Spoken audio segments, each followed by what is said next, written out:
Evangelho de Nosso Senhor Jesus Cristo, conforme o relato de Marcos, capítulo 12, versículos 35 ao 40. A epígrafe aqui, na versão que eu estou usando, é Cristo, o Filho de Deus.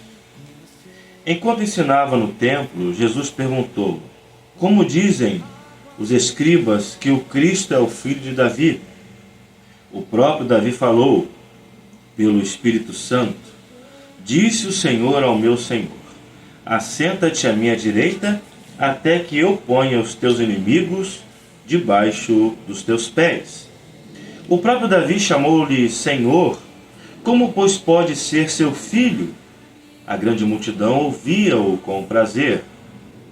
E ao ensinar, ele dizia: cuidado com os escribas, que gostam de andar com vestes talares, e das saudações nas praças, e das primeiras cadeiras nas sinagogas, e nos primeiros lugares nos banquetes, os quais devoram as casas das viúvas, e para justificar-se fazem longas orações.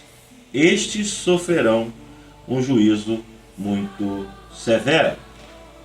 O Senhor Jesus estava tratando acerca de seu ministério como Messias, do que ele exerceria e o que é que os pensadores e religiosos, no caso os líderes do ensino e magistério no judaísmo, os escribas, acerca disso.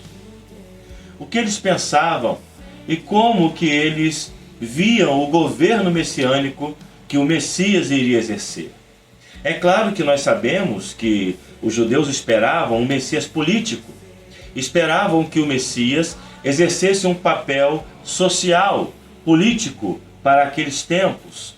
No entanto, o Senhor Jesus diversas vezes deixou bem claro que o seu ministério e que a sua vinda culminava num reino espiritual, que não era um reino deste mundo, não era um reino firmado nas verdades deste mundo.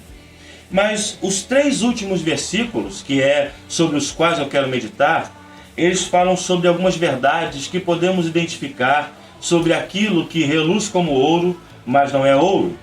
Veja que quando ele começou a ensinar, ele disse: tomem cuidado, acautelai-vos, cuidado com os escribas, cuidado com os religiosos, que gostam de andar com vestes talares. O que eram as vestes talares, irmãos?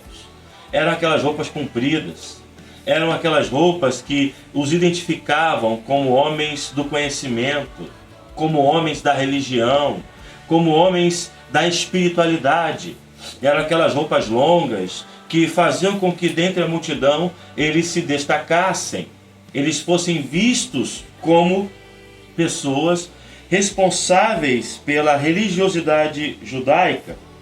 E acerca também das saudações nas praças, um encontrava com o outro na praça e começavam a chamar de mestre, rabi, homem espiritual, profundo conhecedor dos mistérios divinos. Era uma saudação que os fazia se destacar da multidão, que demonstrava aos olhos dos outros que eles eram pessoas especiais. Era a dupla ou a frequente adulação de um para com o outro. E aí Jesus vai falar acerca também dos primeiros lugares nas sinagogas. Um lugar de destaque para serem identificados. E ele continua dizendo que esses homens são os que devoravam a casa das viúvas, porque no final das contas, todos eles eram comprados pelo dinheiro. Então, tendo em mente, tendo em vista o que Jesus queria dizer sobre este assunto, nós podemos identificar muitos religiosos nos dias atuais, que se vestem de um modo a serem reconhecidos. Infelizmente, em muitas igrejas, você só prega, você só fala se a sua roupa condizer com aquele ambiente.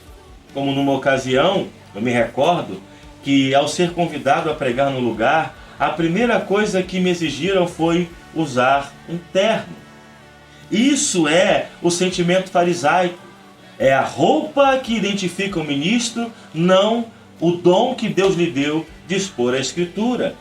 É lógico que nós sabemos que existem princípios éticos, morais, relacionados à decência, que não podemos defraudar.